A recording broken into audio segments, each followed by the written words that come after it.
이것은 왕실의 문양이 아닌가. 덕선의 등에 식은땀이 흐른다. 왕자는 깊은 산속에 버려졌고 살아있을 리가 없다. 짐승들이 다 해치웠을 것이다. 내금이 대장이 유선의 어깨를 확인한다. 이것은 왕실의 택이. 모두 엎드려라. 세자 저하를 뵙는다.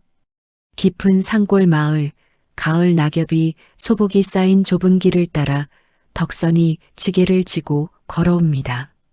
그의 나이 45세, 아직 기력이 왕성한 나이지만 그의 얼굴에는 세상에 대한 냉소와 경계심이 가득합니다. 마을 우물가에 물을 기르러 온 아낙네들이 덕선을 보자마자 서둘러 자리를 피합니다.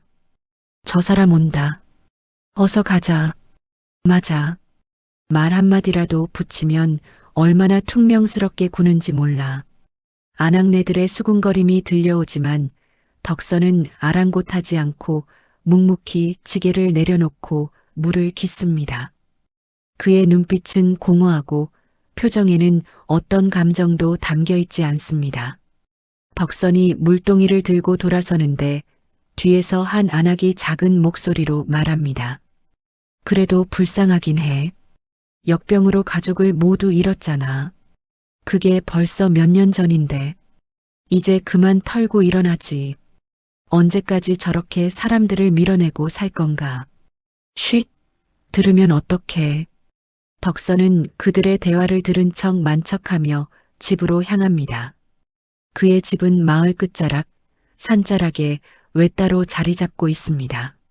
한때는 아내와 두 아들, 어린 딸과 함께 웃음꽃이 피던 집이었습니다.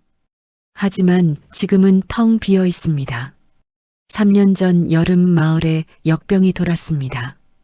처음에는 옆 마을에서 시작된 병이었지만 순식간에 번져나갔습니다. 고열과 기침, 온몸에 검은 반점이 생기는 무서운 병이었습니다. 덕선의 가족도 예외는 아니었습니다. 먼저 어린 딸 보미가 쓰러졌습니다.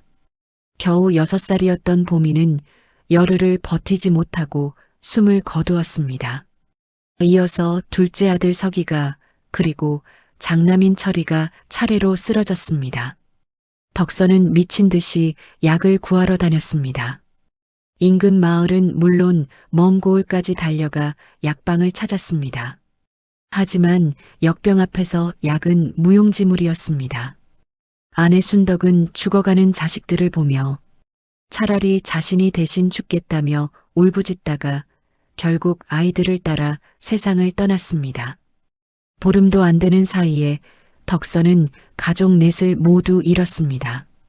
장례를 치르고 난 후 덕선은 사람이 변했습니다. 원래도 과묵한 성격이었지만 그 후로는 아예 마음의 문을 닫아버렸습니다.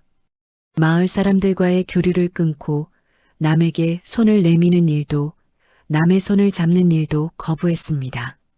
어차피 사람은 다 떠나간다. 정을 주면 뭐하나. 결국 혼자가 되는데 덕선은 그렇게 자신을 가두어 버렸습니다. 마을 사람들은 처음에는 이해하려 했습니다. 하지만 시간이 지나면서 덕선의 냉정함에 하나둘 등을 돌리기 시작했습니다. 곡식 한 톨도 꿔주지 않는 사람이야. 잔치에 불러도 안 와. 상가에 조문도 안 와. 자기만 힘든 줄 아나. 우리도 역병 때 가족 잃은 사람 많아.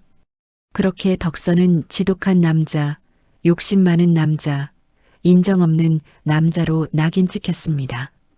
어느 가을날 아침 덕선은 평소처럼 산으로 나무를 하러 갑니다. 겨울을 나기 위한 장작을 준비해야 했습니다. 산길을 한참 올라가는데 어디선가 까마귀 떼가 몰려들어 요란하게 울어댑니다. 깍, 깍. 덕선은 인상을 찌푸립니다. 까마귀 울음소리는 언제 들어도 불길합니다. 무슨 짐승이 죽었나?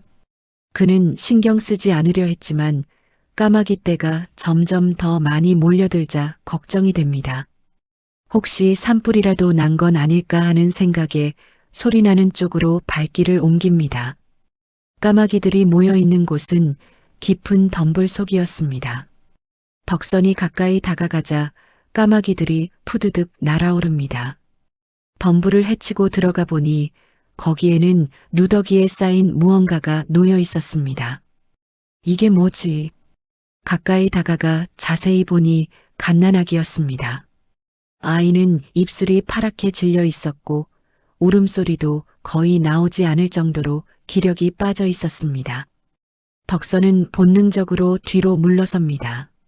남의 일이야. 내가 왜 끼어들어? 그는 돌아서려 합니다. 하지만 발이 떨어지지 않습니다. 아이의 가느다란 숨소리가 귓가에 맴돕니다.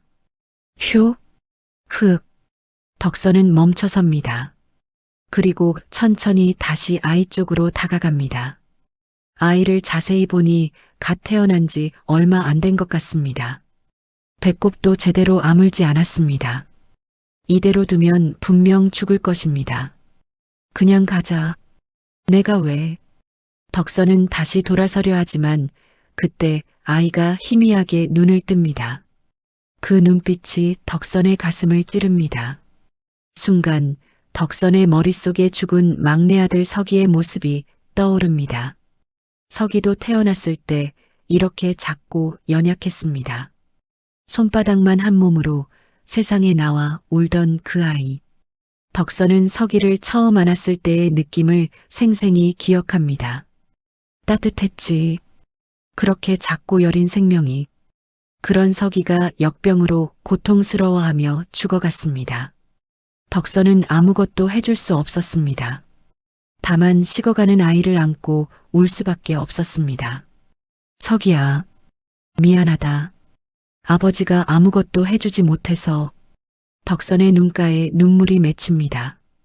그리고 눈앞에 아이를 봅니다. 지금 이 아이도 죽어가고 있습니다. 석이처럼.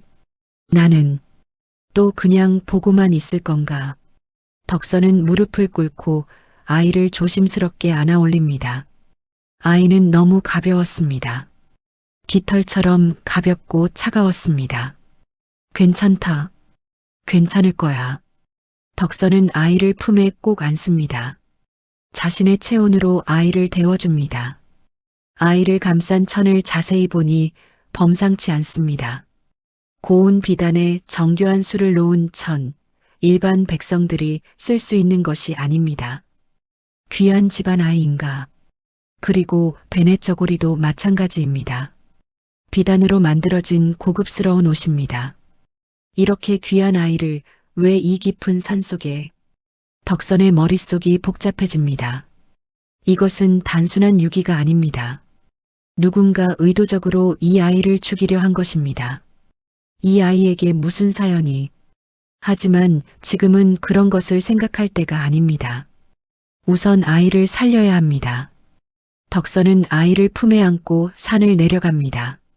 나무는 하지 못했지만 상관없습니다.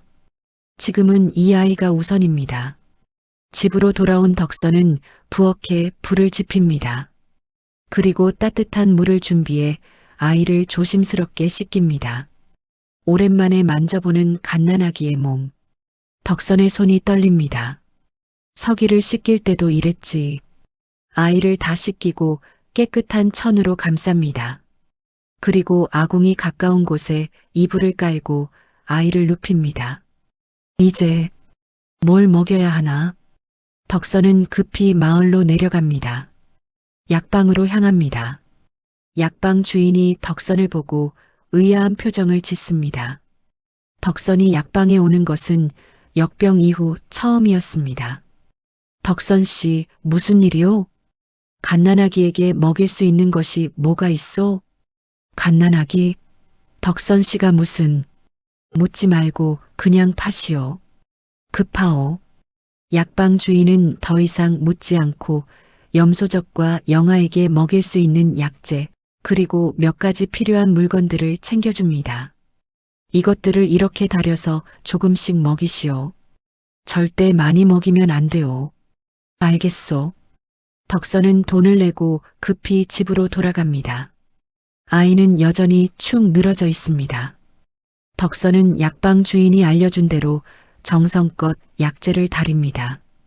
그리고 작은 숟가락으로 조금씩 아이 입에 넣어줍니다. 처음에는 아이가 삼키지 못했지만 몇 번 시도하자 조금씩 넘어갑니다. 그래, 그렇지. 조금씩, 천천히. 덕선은 밤새 아이를 돌봅니다. 몇 시간마다 약을 먹이고 체온을 확인하고 숨소리를 들어봅니다. 새벽이 되자 아이의 얼굴에 조금 생기가 돕니다. 입술도 덜 파래졌습니다. 다행이다. 살겠구나. 덕선은 안도의 한숨을 내쉽니다. 그리고 문득 깨닫습니다. 자신이 지난 3년간 느끼지 못했던 감정을 지금 느끼고 있다는 것을, 누군가를 돌보고 누군가의 생명을 지킨다는 것이 이렇게 의미 있는 일이라는 것을. 덕선은 아이를 내려다보며 조용히 말합니다. 너는 살아야 한다. 누가 너를 죽이려 했든 너는 반드시 살아야 해.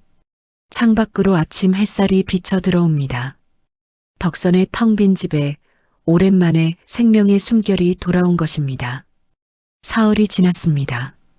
아이는 기적적으로 생기를 되찾기 시작했습니다. 처음에는 거의 들리지 않던 울음소리도 이제는 제법 힘차게 들립니다. 덕선은 밤낮 없이 아이를 돌봅니다. 몇 시간마다 염소젖을 먹이고 기저귀를 갈아주고 따뜻하게 감싸줍니다.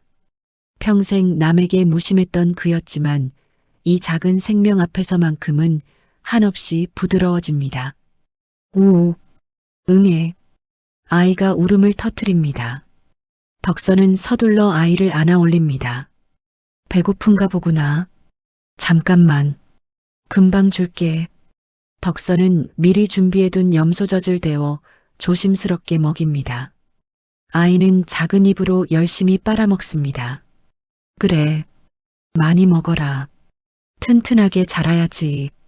덕선의 입가에 희미한 미소가 번집니다. 3년 만에 처음 짓는 미소였습니다.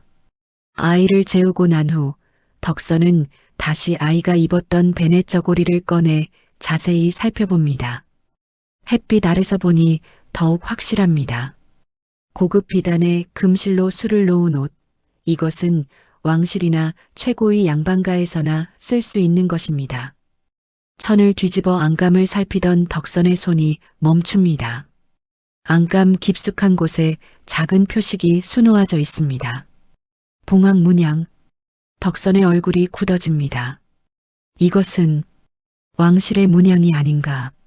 덕선도 어릴 적 서당에서 배운 적이 있습니다. 봉황은 왕실을 상징하는 신성한 새라고. 특히 이렇게 정교하게 수놓은 봉황은 왕족만이 사용할 수 있다고. 설마 이 아이가. 덕선의 등에 식은땀이 흐릅니다. 만약 이 아이가 정말 왕실의 혈육이라면 이 아이를 이렇게 깊은 산속에 버린 것은 단순한 유기가 아닙니다. 누군가의 치밀한 계획, 아니 음모입니다. 왕실의 아이를 죽이려 했다는 건 영모. 덕선은 심호흡을 합니다. 이것은 자신이 감당하기에는 너무 큰 일입니다. 하지만 그렇다고 아이를 내놓을 수도 없습니다. 아이를 죽이려 했던 자들이 분명 찾으러 올 것입니다. 숨겨야 한다. 완벽하게. 그날 밤 덕선은 중대한 결심을 합니다. 집 안쪽 골방으로 들어간 덕선은 마루를 살펴봅니다. 이 방은 평소에 거의 사용하지 않는 곳입니다.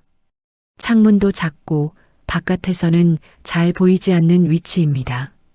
여기다. 덕선은 조심스럽게 마루판을 뜯어냅니다. 그리고 땅을 파기 시작합니다. 밤마다 조금씩 소리나지 않게 땅을 팝니다. 낮에는 평소처럼 지내고 밤이 되면 조금씩 작업을 합니다. 일주일이 지나자 사람 하나가 누울 수 있는 공간이 만들어집니다. 하지만 덕선은 여기서 멈추지 않습니다. 더 깊이 파고 공간을 넓힙니다. 그리고 이중 마루를 만듭니다. 겉으로 보이는 마루판 아래 한 뼘 정도 공간을 두고 그 아래 진짜 은신처를 만드는 것입니다. 이렇게 하면 설령 마루를 두드려 봐도 공간이 있는지 알 수 없습니다. 보름이 지나자 정교한 은신처가 완성됩니다. 한 사람이 숨어서 하루 이틀은 버틸 수 있을 만큼의 공간입니다. 공기가 통하도록 작은 구멍도 뚫어 놓았습니다. 바깥에서는 절대 알 수 없는 위치에 말입니다. 덕선은 직접 들어가 보며 확인합니다. 좋아. 이 정도면 마루판을 닫으면 안이 완전히 암흑이 됩니다. 하지만 숨 쉬는 데는 문제가 없습니다. 공기 구멍이 제 역할을 하고 있습니다. 만약의 경우를 대비해서 물과 음식도 조금씩 넣어두어야겠군. 덕선은 작은 물주머니와 마른 음식을 준비해 은신처에 넣어둡니다. 한편 한양 대궐에서는 조용하지만 무서운 일들이 벌어지고 있었습니다. 중궁전, 중전마마는 해산의 고통 끝에 아이를 낳았습니다. 산파가 아이를 받아들며 외칩니다. 옥동자이십니다. 원손을 낳으셨습니다. 중전은 기진맥진한 상태에서도 환하게 웃습니다. 정말 아들인가요? 그러하옵니다, 마마. 중전은 아들을 안아보려 하지만 산파가 재빨리 말립니다. 아직 몸을 추스리셔야 합니다. 제가 씻기고 깨끗하게 해서 데려오겠습니다. 그러세요. 우리 아들, 잘 부탁하오. 중전이 기력을 잃고 눈을 감습니다. 상궁들이 서둘러 중전을 돌봅니다. 산파는 아이를 안고 옆방으로 나갑니다. 그곳에는 이미 한 여인이 기다리고 있었습니다. 그 여인의 품에는 갓 태어난 여자 아기가 안겨 있습니다. 어서 하세요. 산파는 재빨리 중전이 낳은 왕자를 여자 아기와 바꿔치기 합니다. 그리고 왕자를 천으로 꽁꽁 싸서 기다리고 있던 사내에게 건넵니다. 깊은 산속에 버려라. 절대 살아남아서는 안 된다. 알겠느냐? 명심하겠습니다. 사내는 아이를 품에 안고 어둠 속으로 사라집니다. 산파는 여자 아기를 안고 다시 중전마마께로 돌아갑니다. 마마 아기를 깨끗이 씻겼습니다. 중전이 간신히 눈을 뜨고 아이를 안아봅니다. 어머, 우리 아들. 하지만 산파는 침통한 표정으로 고개를 숙입니다. 마마, 송구하옵니다만 자세히 살펴보니 공주마마이십니다. 뭐라고요? 처음에 제가 잘못 본 것 같습니다. 공주이십니다. 죽을 죄를 지었습니다. 중전의 얼굴이 하얗게 질립니다. 왕자를 낳았다는 기쁨이 순식간에 절망으로 바뀝니다. 그럴 리가. 분명 아들이라고. 죄송하옵니다, 마마. 제가 너무 기뻐한 나머지 착각을 한 것 같습니다. 중전은 아이를 안고 눈물을 흘립니다. 왕은 아들을 원하고 있었습니다. 왕자를 낳아야 중전의 자리도 안전한데 이 소식은 곧 대전으로 전해집니다. 공주마마라 하옵니다. 왕은 실망한 기색을 감추지 못합니다. 하지만 중전을 위로합니다. 괜찮소? 다음에 또 아들을 낳으면 되지 않소? 중전마마의 몸을 잘 돌보도록 하시오.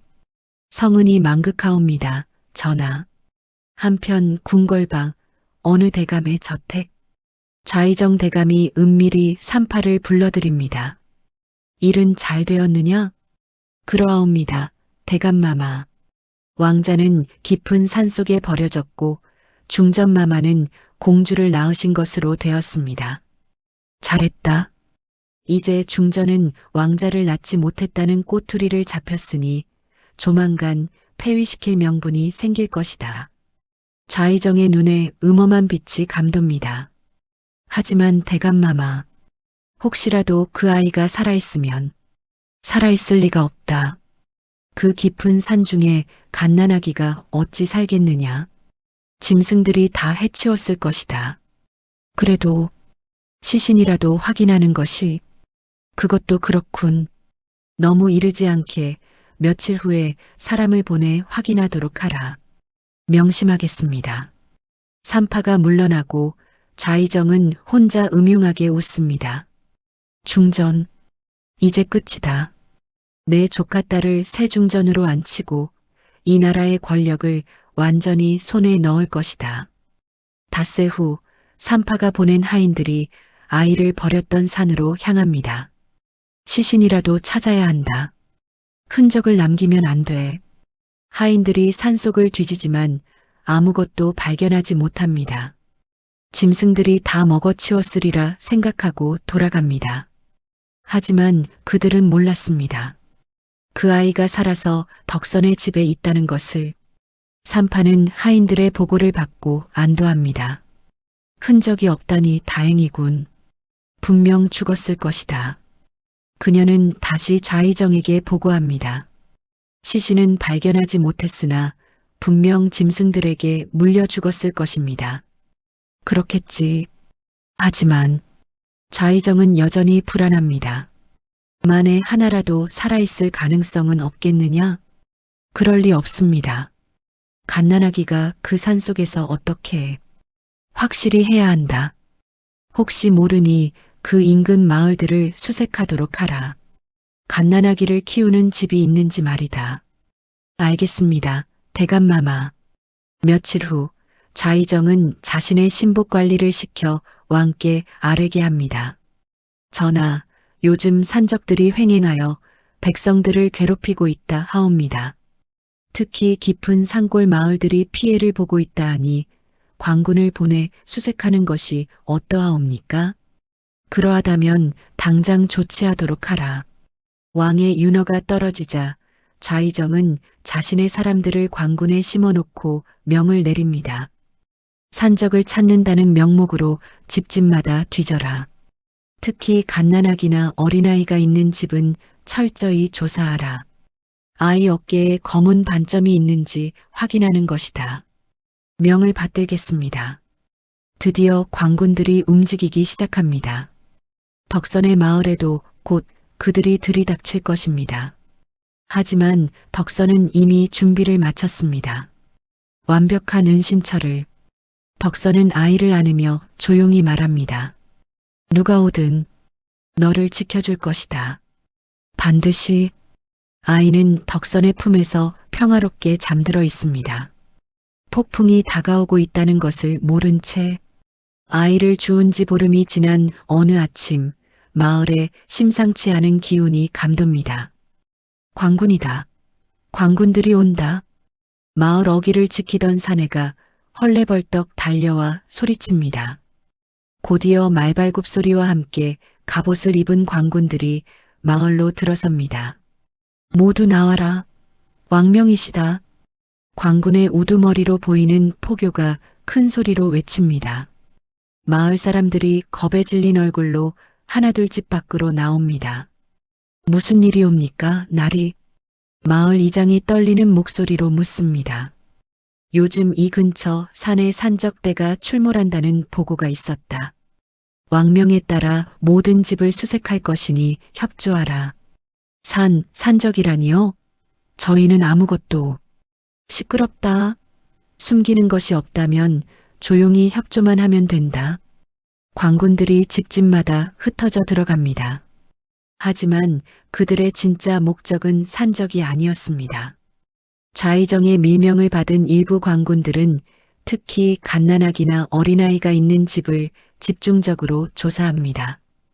영감, 집안에 아이가 있느냐? 예, 손자가 하나 있습니다. 데려와 보아라. 관군은 아이의 몸을 샅샅이 살핍니다. 어깨, 등, 팔, 특별한 표식이 있는지 확인하는 것입니다. 됐다. 다음 집. 이런 식으로 마을의 모든 집이 수색됩니다. 덕선의 집은 마을 끝자락에 있어 가장 마지막 순서였습니다. 덕선은 멀리서 관군들이 집집마다 뒤지는 모습을 지켜봅니다. 드디어 왔군. 덕선은 침착하게 준비를 시작합니다. 아이를 조심스럽게 은신처로 옮깁니다. 아이는 다행히 잠들어 있습니다. 조용히 있어야 한다. 절대 소리 내면 안 된다. 덕선은 미리 아이를 재웁니다. 아이를 은신처에 눕히고 물과 마른 음식을 옆에 놓습니다. 혹시 모를 상황을 대비해서입니다. 부디 조용히 있어다오. 덕선은 이중 마루판을 조심스럽게 닫습니다. 그리고 그 위에 일반 마루판을 덮습니다. 겉으로 보기에는 전혀 티가 나지 않습니다. 마루판 위에 평소 쓰던 자리와 이불을 깔아놓습니다. 마치 평소처럼 이곳에서 잠을 자는 것처럼 보이게 만듭니다. 아이가 쓰던 물건들은 모두 다락 깊숙한 곳에 숨깁니다. 염소젓, 아기옷, 기저귀, 모든 흔적을 지웁니다. 모든 준비를 마친 덕선은 마당으로 나와 평소처럼 장작을 팹니다. 아무렇지 않은 듯 자연스럽게. 얼마 후 관군들이 덕선의 집 앞에 도착합니다. 여기가 마지막이다. 저 집도 뒤져라. 포교의 명령에 서너 명의 관군이 덕선의 집으로 들어섭니다. 누구냐? 덕선은 장작을 패던 손을 멈추고 관군들을 바라봅니다. 왕명으로 수색을 한다. 집 안을 보자. 무슨 일로 남의 집을 뒤지려 하시오? 산적을 잡기 위함이다. 협조하지 않으면 너도 의심을 받을 것이다. 산적이라. 이 늙은이가 산적과 무슨 상관이 있다고. 덕선은 투덜거리면서도 순순히 집 문을 엽니다. 관군들이 집 안으로 들어갑니다. 작은 집이지만 방이 여러 개 있습니다. 저 방부터 뒤져라. 관군들은 거침없이 방문을 열고 안을 뒤집니다. 장롱을 열고 뒤줄을 뒤지고 다락까지 올라가 살핍니다. 여기는 아무것도 없다. 저쪽 방도 마찬가지다. 좌의정의 밀명을 받은 관군 하나가 유심히 집안을 살핍니다. 혼자 사는 집치고는 방이 많군. 이 방은 뭐 하는 곳이냐? 그가 가리킨 곳은 덕선이 은신처를 만든 골방입니다. 쓰지 않는 방이요. 옛날에 가족들이 살 때 쓰던 방이지. 열어봐라. 관군이 방문을 엽니다. 방 안에는 먼지가 쌓여 있고 낡은 이불과 자리만 깔려 있습니다. 확실히 오래 쓰지 않은 것 같은데. 하지만 그 관군은 의심을 거두지 않습니다. 마루를 두드려 봅니다. 통통통. 여기 소리가 좀 이상한데? 덕선의 심장이 철렁 내려앉습니다. 하지만 표정만큼은 태연함을 유지합니다. 오래된 집이라 마루가 성한 곳이 없소. 다 그런 소리가 나오. 관군이 다른 곳도 두드려 봅니다. 통통통. 다행히 이중구조로 만들어 놓은 덕분에 빈 공간이 있는 것처럼 들리지 않습니다. 모든 마루에서 비슷한 소리가 납니다. 관군은 의심스러운 눈초리로 사방을 둘러봅니다. 벽을 두드려보고 천장도 살핍니다. 덕선은 숨을 죽이고 지켜봅니다. 은신처 안의 아이가 소리를 내지 않기를 간절히 바라면서 한참을 뒤진 관군이 마침내 밖으로 나옵니다. 이상한 점은 없는가? 포교가 묻습니다. 예, 별다른 것이 없습니다. 혼자 사는 늙은이의 집이 맞는 것 같습니다. 그렇다면 됐다. 포교가 덕선을 향해 묻습니다. 영감, 최근에 수상한 사람이나 아이를 본 적이 있느냐? 없소. 나는 혼자 사는 사람이요. 마을 사람들도 나를 피하는데 누가 찾아오겠소? 혹시 갓난아기 같은 것을? 갓난아기라니?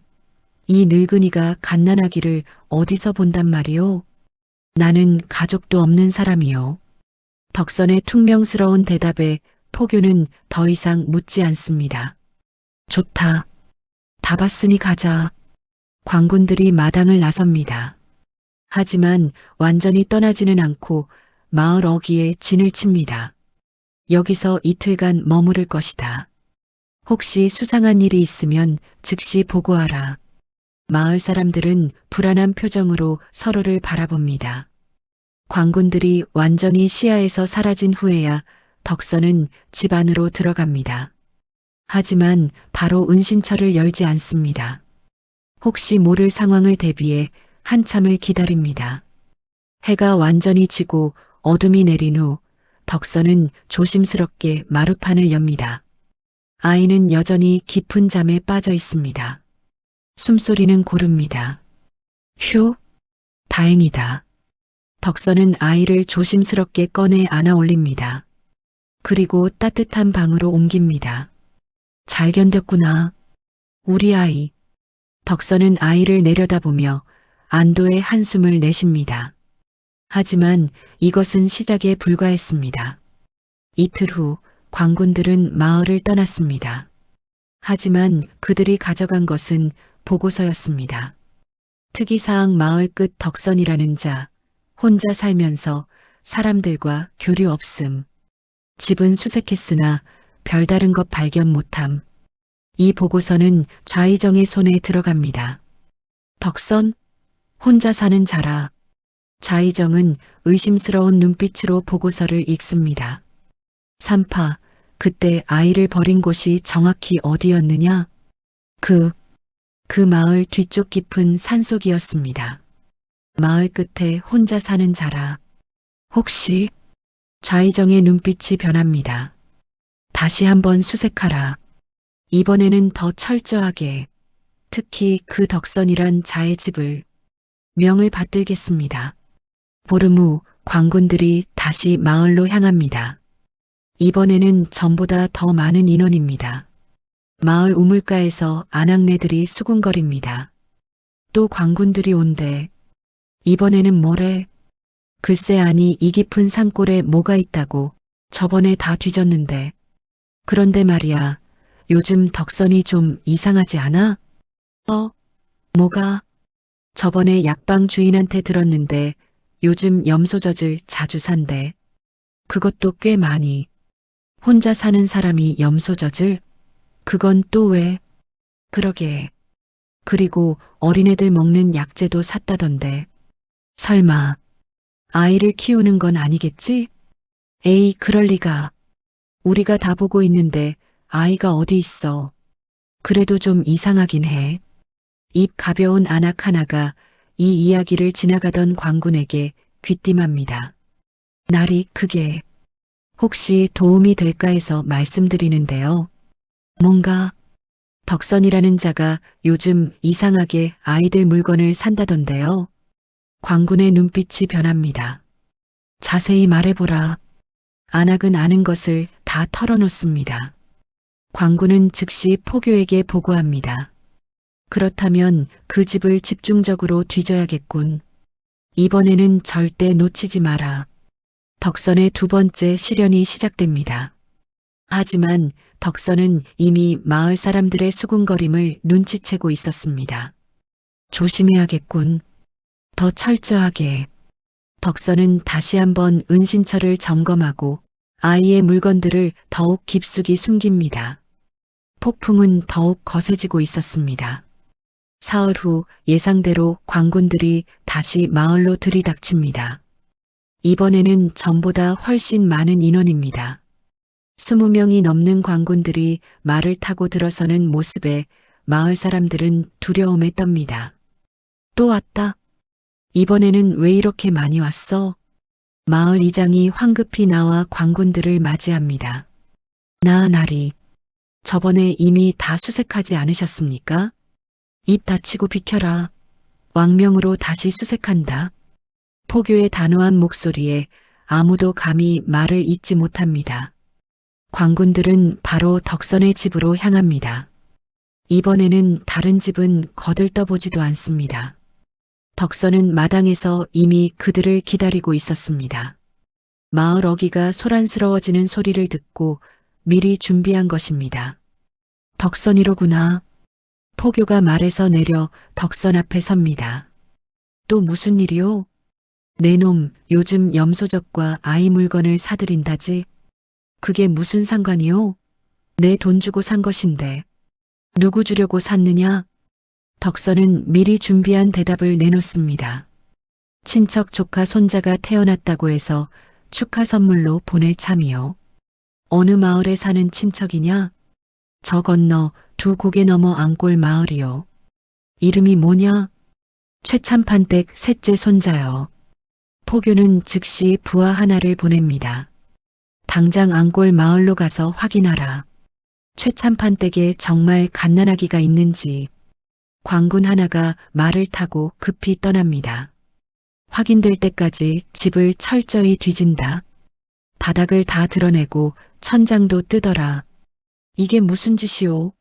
왕명이라고 해서 백성의 집을 이렇게 부숴도 되는 거요? 덕선이 항의하지만 소용없습니다. 광군들은 거침없이 집 안으로 들어가 뒤지기 시작합니다. 이번에는 정말 철저합니다.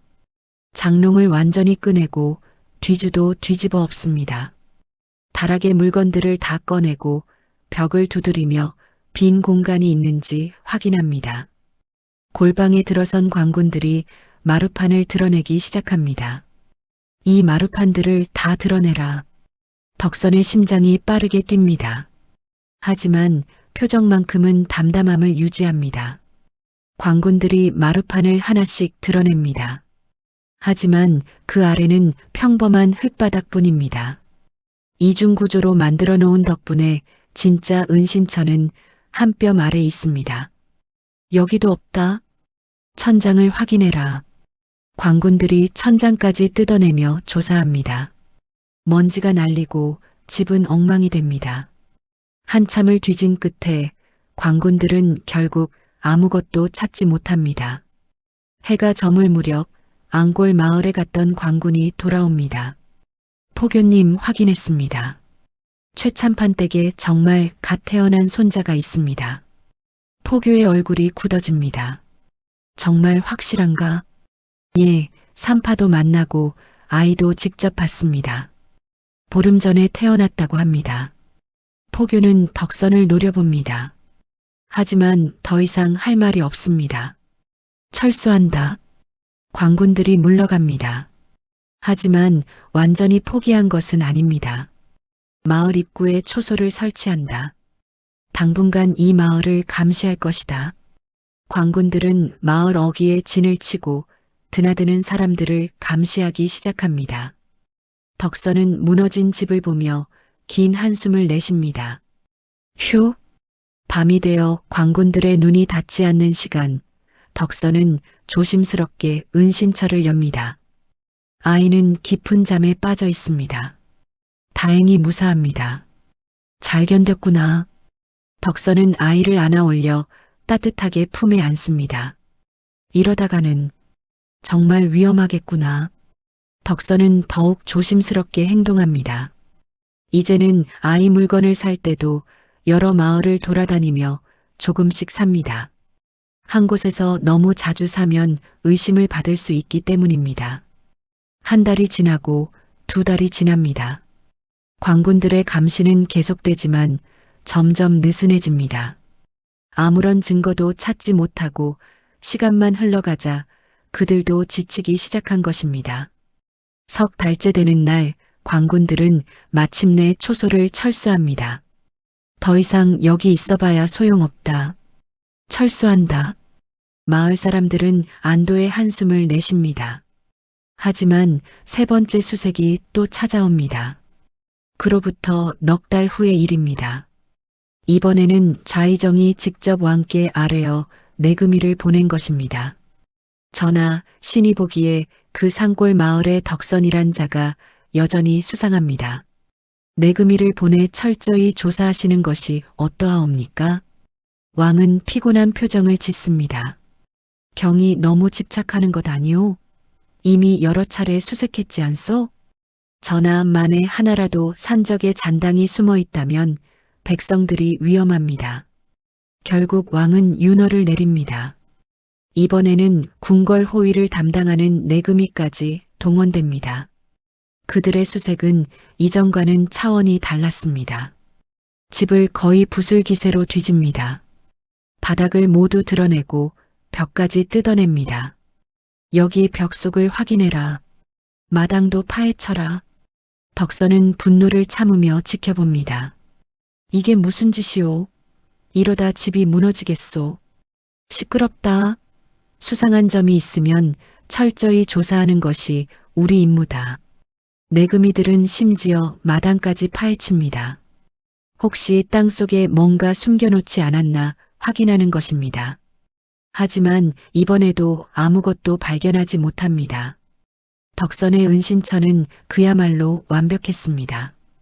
2중 3중으로 위장해 놓았기 때문에 아무리 뒤져도 찾을 수 없었습니다. 닷새에 걸친 수색 끝에 내금이들도 결국 손을 듭니다. 더 이상 찾을 곳이 없습니다. 정말 없는 것이 확실한가? 예, 집을 거의 다 부쉈지만 아무것도 없습니다.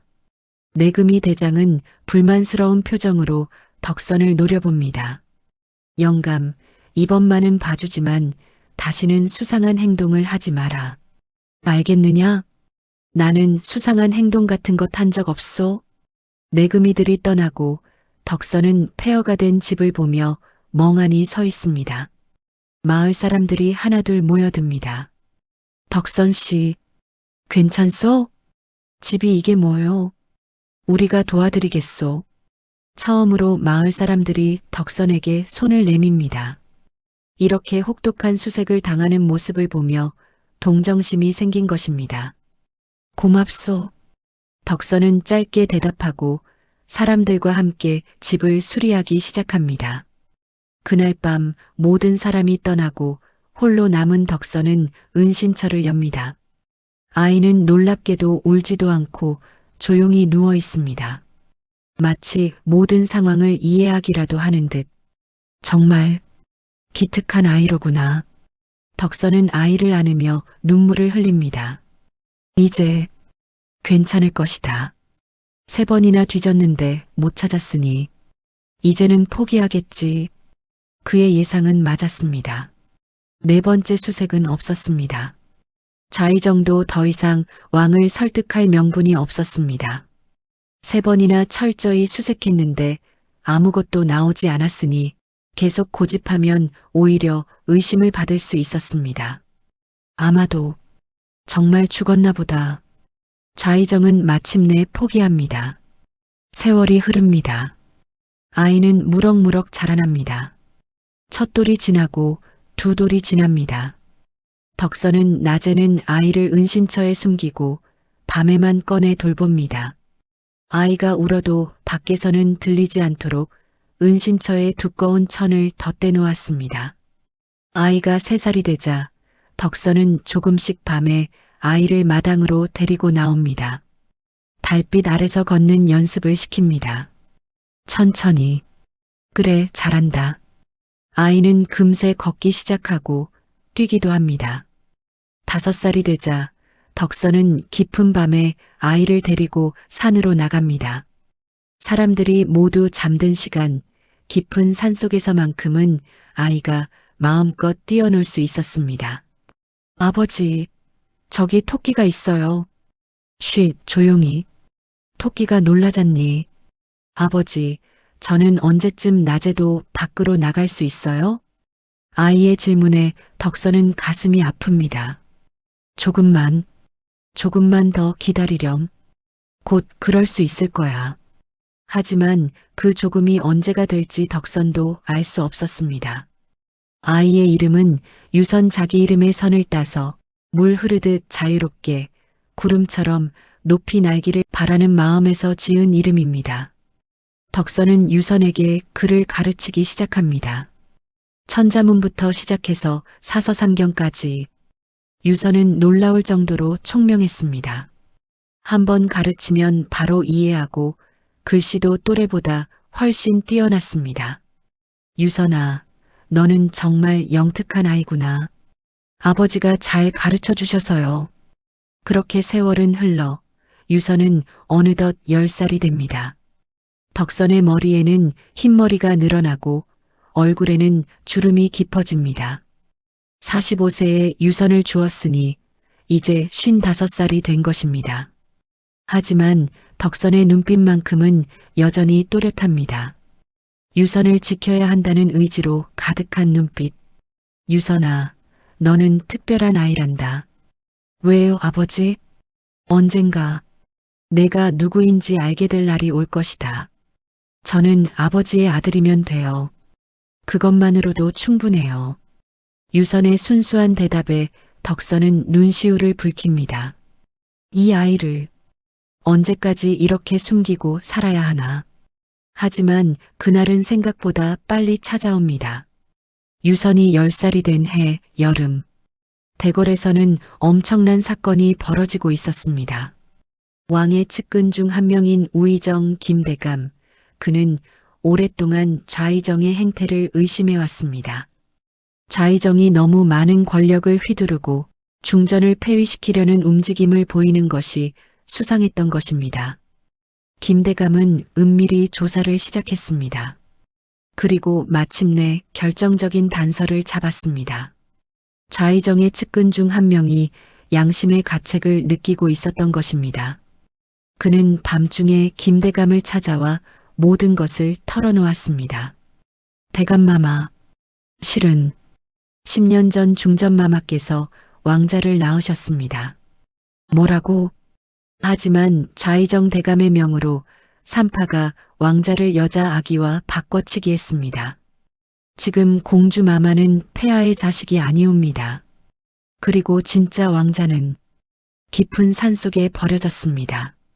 김대감은 경악을 금치 못했습니다.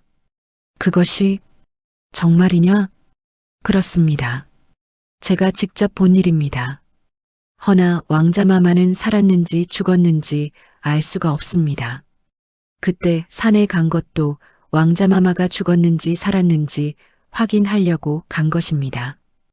더 이상 이 죄를 가슴에 묻고 살 수가 없습니다. 김대감은 즉시 왕께 은밀히 아뢰었습니다. 전하, 중대한 역모를 고발하옵니다. 왕은 처음에는 믿지 않았습니다. 하지만 증거들이 하나씩 드러나자 분노로 온몸이 떨렸습니다. 당장 좌의정을 잡아들여라. 그리고 산파도. 그날 밤 좌의정과 산파는 체포되어 의금부로 끌려갔습니다. 혹독한 국문이 시작되었습니다. 이놈, 감히 왕자를 해치려 했단 말이냐? 억울하옵니다, 전하. 신은 증인들이 다 있다. 더 이상 발뺌하지 마라. 결국 좌의정은 모든 것을 자백했습니다. 산파 역시 무릎을 꿇고 사실대로 고했습니다. 소인이 중전마마께서 낳으신 왕자를 깊은 산속에 버렸습니다. 어디에 버렸느냐? 저 남쪽 300리 떨어진 산골 마을 뒤 깊은 산속이었습니다. 왕은 즉시 명을 내렸습니다. 당장 그곳으로 사람을 보내라. 내 아들을 찾아오라. 살아있다면 찾을 것이다. 중전마마는 이 소식을 듣고 기절했다가 깨어났습니다. 내 아들이 살아있을지도 모른다니. 마마, 진정하십시오. 10년 동안 내가 딸을 낳았다고. 그것이 모두 거짓이었단 말이냐? 중전은 목 놓아 울었습니다. 기쁨과 슬픔이 뒤섞인 눈물이었습니다. 왕은 최정예 내금이 100명을 이끌고 직접 그 산골 마을로 향했습니다. 반드시 살아있을 것이다. 산파의 말로 아이의 팔에 검은 반점이 있다고 하니 아이들의 팔을 확인하거라. 반드시 내 아들을 찾아야 한다. 한편 산골 마을에서는 평화로운 일상이 흐르고 있었습니다. 그날도 유선은 아침 일찍 산으로 나무하러 갔습니다. 이제 10살이 된 유선은 제법 힘도 세지고 몸도 튼튼해져서 가벼운 나무 정도는 혼자서도 할 수 있었습니다. 아버지, 다녀오겠습니다. 조심해서 다녀오너라. 사람 보이면 꼭 숨어야 한다. 알겠습니다. 유선은 깊은 산속으로 들어갔습니다. 이제는 산길이 익숙해져서 혼자서도 잘 다닐 수 있었습니다. 나무를 하고 돌아오는 길, 유선은 문득 이상한 소리를 들었습니다. 콱콱콱콱 말발굽 소리였습니다. 그것도 아주 많은. 무슨 소리지? 유선은 호기심에 소리나는 쪽을 살짝 들여다봤습니다. 그리고 깜짝 놀랐습니다. 수많은 광군들이 마을로 향하고 있었던 것입니다. 평소 보던 광군들과는 다른 화려한 갑옷을 입은 내금이들이었습니다. 저렇게 많은 광군들이 무슨 일이지? 유선은 아버지의 말을 떠올렸습니다. 사람이 보이면 숨으라고. 하지만 집이 걱정되었습니다. 저렇게 많은 광군들이 온다면 또 집을 뒤질 것입니다. 아버지가 혼자 계시는데 빨리 가야 해. 유선은 서둘러 산을 내려갔습니다. 마을은 이미 발칵 뒤집혀 있었습니다.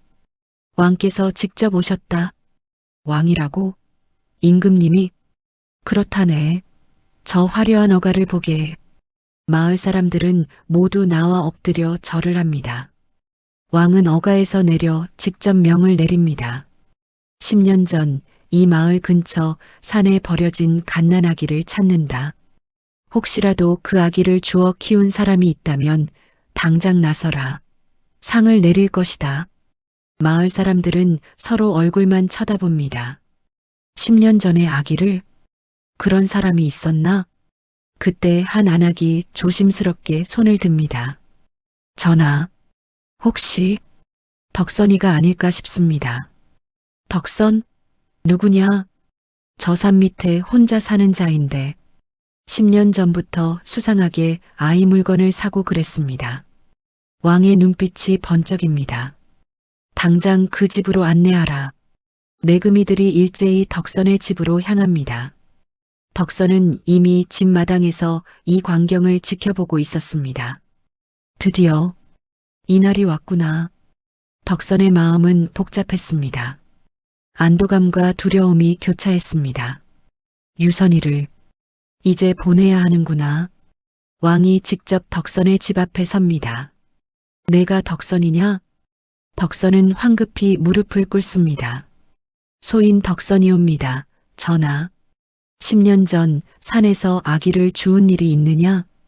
덕선은 잠시 망설이다가 천천히 고개를 끄덕입니다. 그러하옵니다. 왕의 목소리가 떨립니다. 그 아이가 어디 있느냐? 지금 산에 나무하러 갔습니다. 산파를 데려와라. 산파가 끌려옵니다. 그녀는 이미 겁에 질려 있었습니다. 그 아이가 오면 내가 확인하라. 내가 버린 아이가 맞는지. 예, 예. 모두가 숨죽이고 기다립니다. 해가 서쪽으로 기울 무렵 저 멀리서 작은 그림자가 보입니다. 나무를 짊어진 유선이 집으로 돌아오고 있었습니다. 마당에 들어서려던 유선은 수많은 사람들을 보고 놀라 멈춰섭니다. 저는 왕이 유선을 보는 순간 눈물이 핑 돕니다. 중전마마를 닮은 눈매, 자신의 젊은 시절을 닮은 이마. 저 아이다. 저 아이가 내 아들이다. 내금이 대장이 천천히 유선에게 다가갑니다. 아이야, 겁내지 마라. 내 어깨를 좀 보자. 유선은 덕선을 바라봅니다.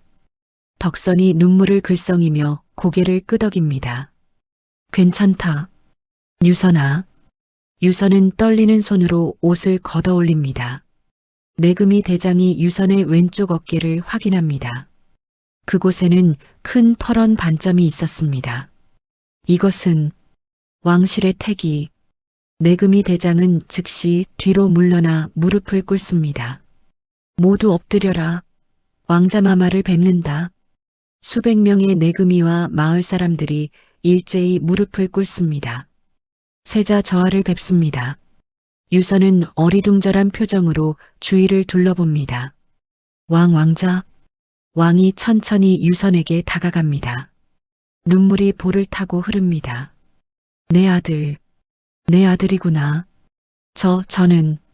나는 내 아버지다. 내 진짜 아버지. 유선은 덕선을 바라봅니다. 덕선은 눈물을 흘리며 고개를 끄덕입니다. 왕자마마 저분이 폐하께서 왕자마마의 진짜 아버님이십니다. 아버지. 유선의 눈에서도 눈물이 흐릅니다. 왕은 유선을 꽉 끌어안습니다. 내 아들. 그리고 덕선에게로 향합니다. 경은 내 아들의 목숨을 구한 은인이요. 무엇을 원하든 다 들어주겠소. 덕선은 깊이 고개를 숙입니다. 소인은 아무것도 바라지 않습니다. 다만 왕자 마마께서 건강하고 훌륭하게 자라시길 바랄 뿐입니다. 왕은 덕선의 손을 잡습니다. 고맙소. 정말 고맙소. 그날 유선은 화려한 가마에 올라 궁으로 향했습니다. 마을 사람들은 그제야 깨달았습니다. 그들이 욕심 많다고 지독하다고 손가락질했던 그 남자가 10년 동안 목숨을 걸고 왕자를 지켜낸 것을. 그리고 덕선은 텅 빈 마당에 홀로 서서 먼지 속으로 사라지는 가마를 바라봅니다. 잘 가거라. 유선아. 건강하게. 가을바람이 쓸쓸히 불어옵니다. 궁으로 가는 가마 안에서 유선은 계속 뒤를 돌아봅니다. 점점 작아지는 마을, 그리고 마당에 홀로 서 있는 덕선의 모습. 아버지. 유선의 눈에서 눈물이 멈추지 않습니다. 왕은 유선의 어깨를 다독입니다. 슬퍼하지 마라. 덕선은 훌륭한 분이시다. 내가 잘 되는 것을 바라실 것이다. 하지만 저는 아버지와 헤어지고 싶지 않아요. 유선아, 아니. 이제부터는 세자라고 불러야겠구나. 너에게는 내가 가야 할 길이 있다. 유선은 고개를 떨굽니다. 10살 아이의 마음에 이 모든 것이 너무나 버겁습니다. 사흘 후 유선은 대궐에 도착했습니다. 중궁전에서는 중전마마가 애타게 기다리고 있었습니다. 내 아들이 온다고? 상궁들이 중전을 부축합니다. 마마, 진정하십시오. 곧 도착하신다 하옵니다. 드디어 유선이 중궁전에 들어섭니다. 중전은 유선을 보는 순간 그 자리에 주저앉으며 울음을 터뜨립니다. 내 아들, 정말 내 아들이구나. 유선은 어찌할 바를 모르고 서 있습니다. 평생 덕선 외에는 가족이라는 것을 본 적이 없었습니다. 어머니? 그래, 나는 내 어머니다. 중전은 유선을 끌어안고 한참을 웁니다. 유선도 어머니의 품에 안겨운다. 이상하게도 낯설지 않았습니다. 마치 오래전부터 알고 있었던 것 같은 편안함이 느껴졌습니다. 그날부터 유선의 새로운 삶이 시작됩니다. 왕은 즉시 유선을 정식으로 세자로 책봉했습니다. 과인의 적장자 유선을 세자로 책봉하노라. 온 나라가 떠들썩했습니다. 죽은 줄 알았던 왕자가 살아 돌아왔다는 소식에 백성들은 환호했습니다. 한편 좌의정과 그 일당들은 모두 영모죄로 처형되었습니다. 산파 역시 같은 죄로 목숨을 잃었습니다. 유선은 세자 궁에서 본격적인 교육을 받기 시작합니다. 최고의 스승들이 모여들었습니다. 사서삼경은 물론 병법, 경세학 역사까지 하루하루가 새로운 배움의 연속이었습니다. 세자 저하, 이 글귀의 뜻을 아시겠습니까? 예, 스승님. 이것은 유선은 놀라울 정도로 총명했습니다. 이미 덕선에게 글을 배웠기 때문에 새로운 학문도 빠르게 익혔습니다. 대단하십니다. 세자 저하. 이 나이에 이렇게 해박하시다니. 스승들은 감탄을 금치 못했습니다. 무예도 배웠습니다. 검술, 활쏘기, 말타기. 세자 저하, 허리를 더 곧게 펴십시오. 예. 유선은 무예에도 재능을 보였습니다. 산에서 나무를 하며 단련된 몸은 튼튼했고 순발력도 뛰어났습니다. 하지만 유선의 마음 한구석에는 늘 그리움이 자리 잡고 있었습니다. 밤마다 유선은 별을 보며 덕선을 떠올렸습니다. 아버지, 잘 지내고 계실까? 혼자서 외롭지는 않으실까? 왕은 덕선에게 후한상을 내리려 했습니다. 벼슬을 내리고 큰 집도 하사하겠다. 사신이 산골 마을로 향했습니다. 덕선의 집은 여전히 산자락에 자리 잡고 있었습니다. 이제는 마을 사람들이 수시로 찾아와 안부를 묻고 도움을 주고 있었습니다. 덕선 어르신, 궁에서 사람이 오셨습니다. 덕선이 나가보니 화려한 옷을 입은 내관이 서 있었습니다. 전하께서 덕선 어르신께 큰 상을 내리시겠답니다. 덕선은 고개를 저었습니다. 황송하오나 소인은 이곳이 편합니다. 상도 필요 없습니다. 하지만 전하의 명이십니다. 소인은 다만 아이를 키운 것뿐입니다. 그것으로 충분합니다. 부디 전하께 전해 주십시오. 내관은 난처한 표정으로 돌아갔습니다. 왕은 덕선의 뜻을 듣고 고개를 끄덕였습니다. 과인이 너무 욕심을 부렸구려. 저분은 명예나 재물을 바라는 분이 아니시니. 하지만 평생 편히 지내실 수 있도록 은밀히 돌봐드려야겠소. 왕은 비밀리에 사람을 보내 덕선의 생활을 돌보게 했습니다. 필요한 것이 있으면 몰래 도와주고 아프면 어의를 보내는 식으로 세월이 흐릅니다. 1년이 지나고 2년이 지나고 5년이 지납니다. 유선은 어느덧 15살의 당당한 청년으로 자랐습니다.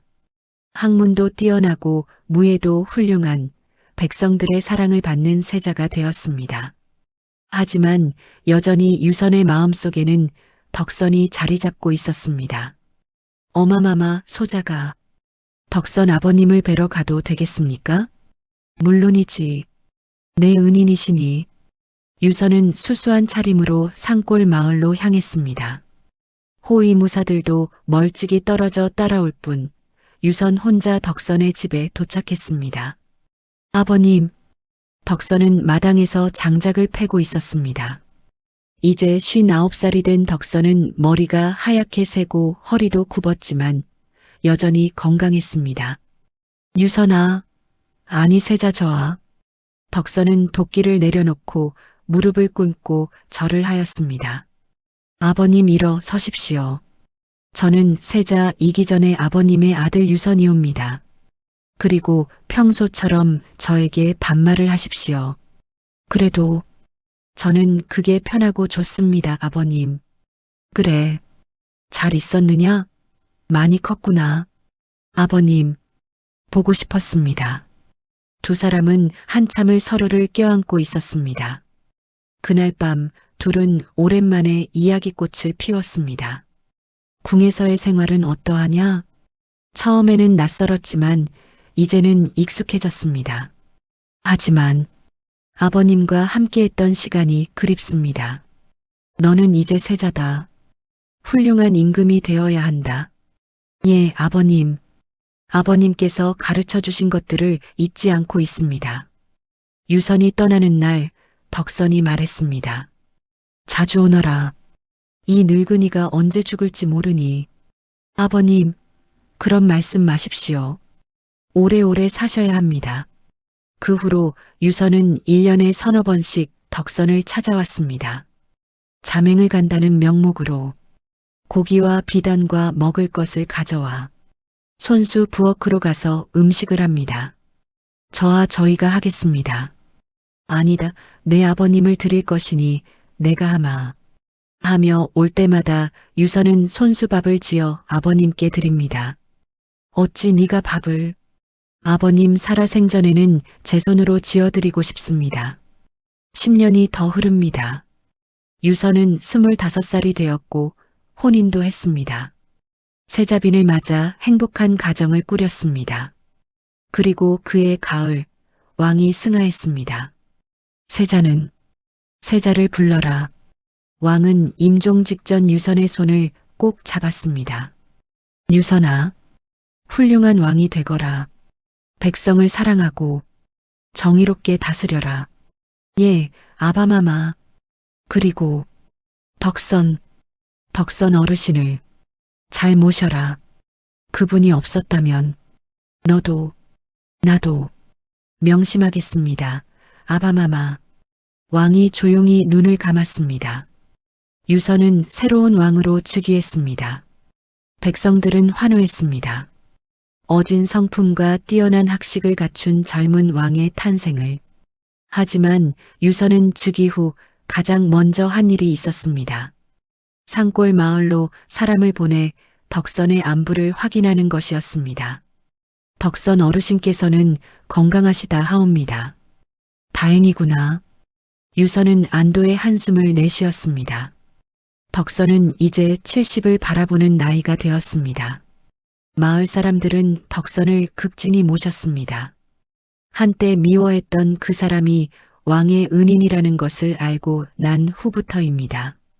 어르신, 제가 끓인 죽입니다.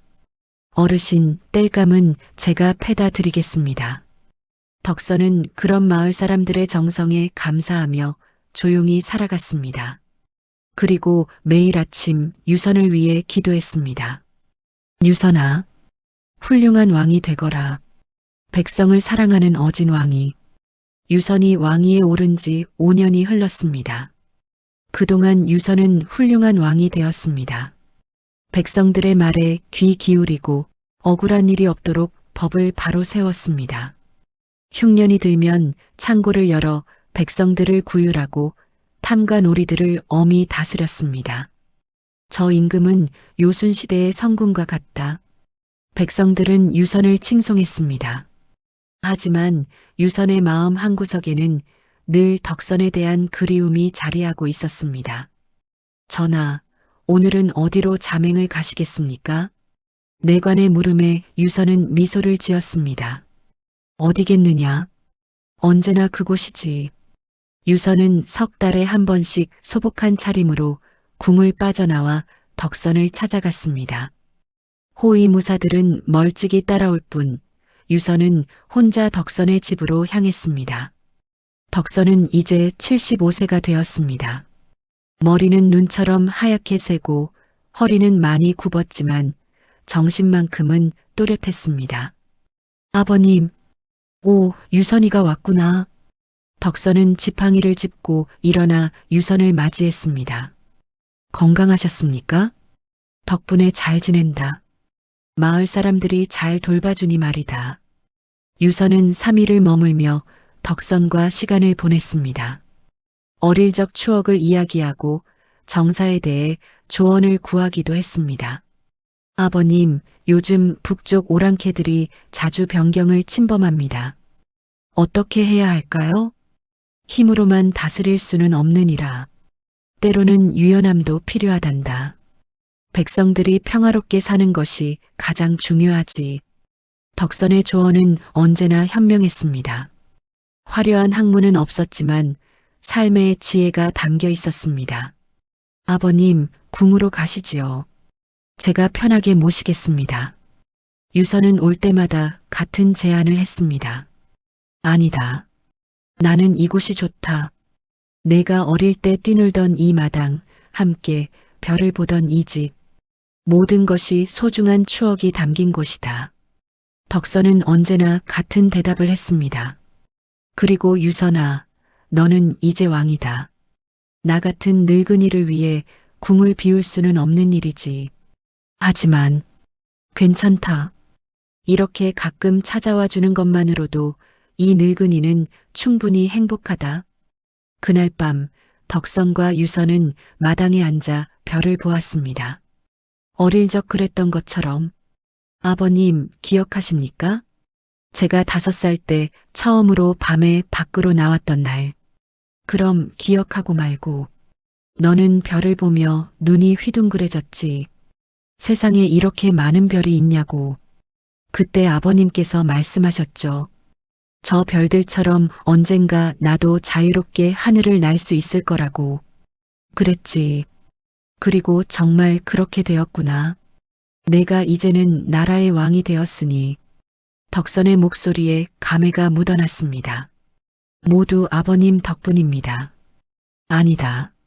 내 안에 이미 훌륭함이 있었다. 나는 다만 지켜주었을 뿐이지. 아버님, 유선은 덕선의 손을 꼭 잡았습니다. 세월의 무게가 느껴지는 주름투성이지만 따뜻한 손이었습니다. 유선아, 내가 너에게 부탁이 하나 있다. 말씀하십시오, 아버님. 내가 죽거든 이 산자락에 묻어다오. 화려한 묘는 필요 없다. 그저 조용히 이곳에. 아버님, 무슨 말씀을 그렇게 하십니까? 사람은 언젠가 죽는 법이다. 나도 이제 많이 늙었구나. 아직 오래 사셔야 합니다. 제가 더 많은 것을 배워야 합니다. 덕선은 유선의 머리를 쓰다듬었습니다. 너는 이미 훌륭한 왕이다. 더 이상 내게 배울 것은 없단다. 세월은 계속 흘렀습니다. 덕선은 80세를 넘겼습니다. 유선의 극진한 보살핌과 마을 사람들의 정성 덕분에 건강을 유지했지만 이제 기력은 많이 쇠해졌습니다. 침상에 누워 지내는 날이 많아졌고 걷는 것도 힘들어했습니다. 유선은 더 자주 찾아왔습니다. 한 달에 한 번, 때로는 보름에 한 번씩 전하, 정사를 비우시는 날이 너무 많습니다. 신하들이 걱정했지만 유선은 단호했습니다. 경들도 아는 일 아니냐. 덕선 어르신이 아니었다면 과인도 이 나라도 없었을 것이다. 그분을 모시는 것이 과인의 도리다. 신하들은 더 이상 말하지 못했습니다. 덕선이 85세가 되던 해 겨울 큰 병을 앓았습니다. 전하, 덕선 어르신께서 위독하시답니다. 급보를 받은 유선은 즉시 달려갔습니다. 한겨울 눈보라 속에서도 말을 달렸습니다. 아버님, 덕선은 침상에 누워 있었습니다. 숨소리가 가빴고 얼굴은 창백했습니다. 유선아. 예, 아버님. 제가 왔습니다. 유선은 덕선의 손을 꼭 잡았습니다. 어이는 어디 있느냐? 이미 와 계십니다, 전하. 최고의 어이가 덕선을 진찰했습니다. 전하, 연세가 많으신 데다 기력이 많이 쇠하셨습니다. 최선을 다하겠습니다만 무슨 수를 써서라도 살려라. 그것이 명이다. 유선의 간절함에 어이는 밤낮으로 정성을 다했습니다. 보름 동안 유선은 덕선의 곁을 떠나지 않았습니다. 직접 죽을 끓여 먹이고 약을 올리고 손발을 주물러 주었습니다. 전하께서 직접 이렇게까지 하시다니 마을 사람들은 감동의 눈물을 흘렸습니다. 덕선의 생명력은 강했습니다. 기적적으로 병을 이겨내고 다시 건강을 되찾았습니다. 휴, 다행이다. 정말 다행이다. 유선은 안도의 눈물을 흘렸습니다.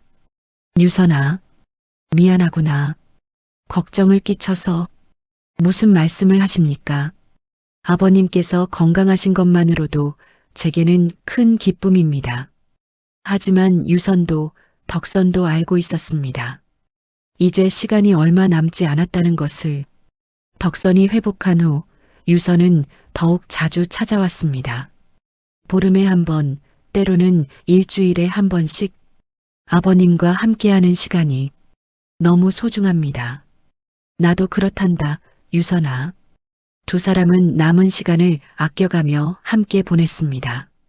어느새 덕선은 90살이 되었습니다. 유선의 살뜰한 보살핌으로 장수한 것입니다.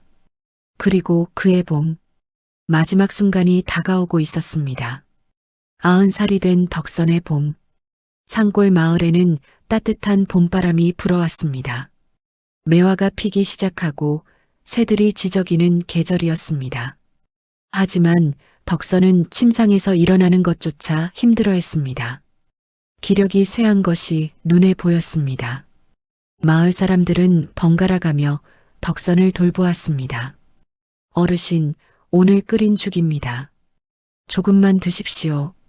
고맙네. 자네들이 있어. 외롭지 않구만. 덕선은 감사하다는 말을 자주 했습니다. 한때 자신을 미워했던 사람들이 이제는 가족처럼 돌봐주는 것이 감사했습니다. 어느 이른 아침 덕선은 평소보다 일찍 눈을 떴습니다. 창밖으로 보이는 하늘이 유난히 맑고 푸릅니다. 산새들의 지저귐이 청아합니다. 아, 오늘이 그날인가 보구나. 덕선은 직감했습니다. 오늘이 자신의 마지막 날이 될 것이라는 것을. 유선아, 한 번만 더 보고 싶구나. 덕선은 조용히 중얼거렸습니다. 그날 유선은 궁에서 조정회의를 주재하고 있었습니다. 전하, 북쪽 변경의 보고가. 신하가 말하는 도중 유선은 갑자기 가슴이 먹먹해지는 것을 느꼈습니다. 아버님, 이상한 예감이 들었습니다.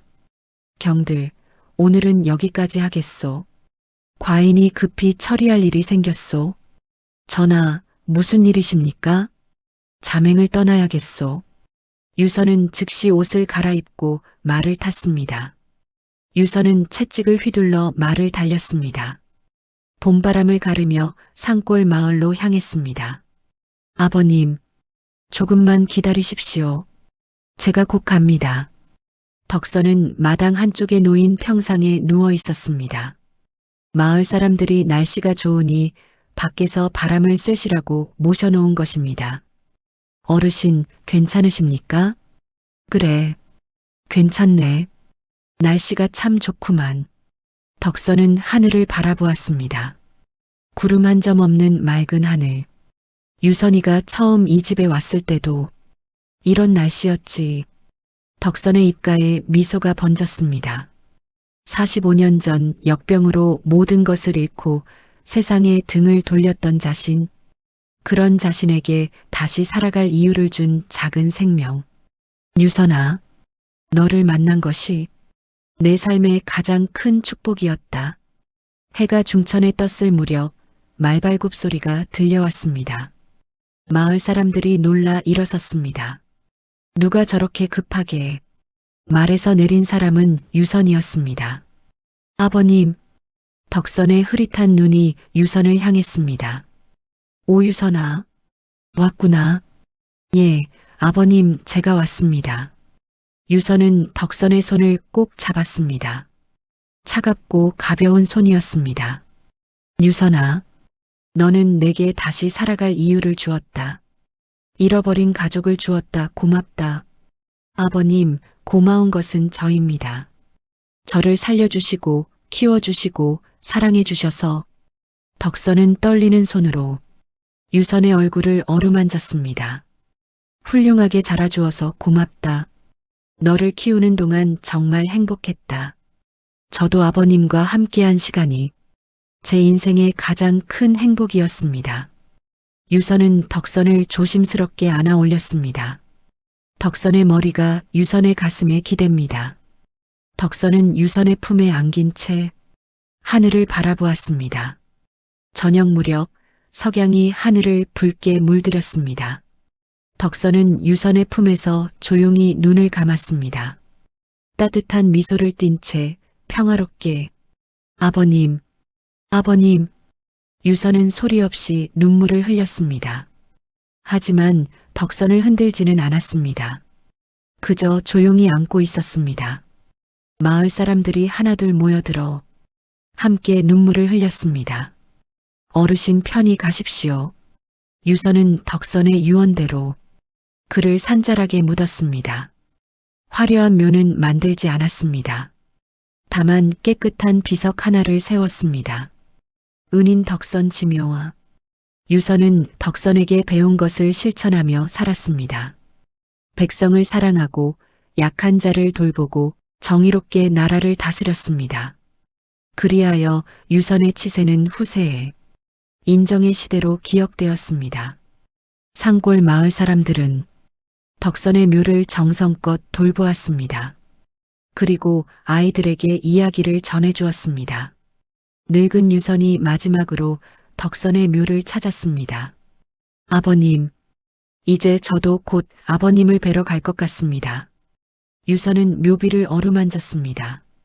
아버님께서 가르쳐 주신 대로 최선을 다해 살았습니다. 이제 편히 쉬어도 되겠지요. 바람이 부드럽게 불어왔습니다.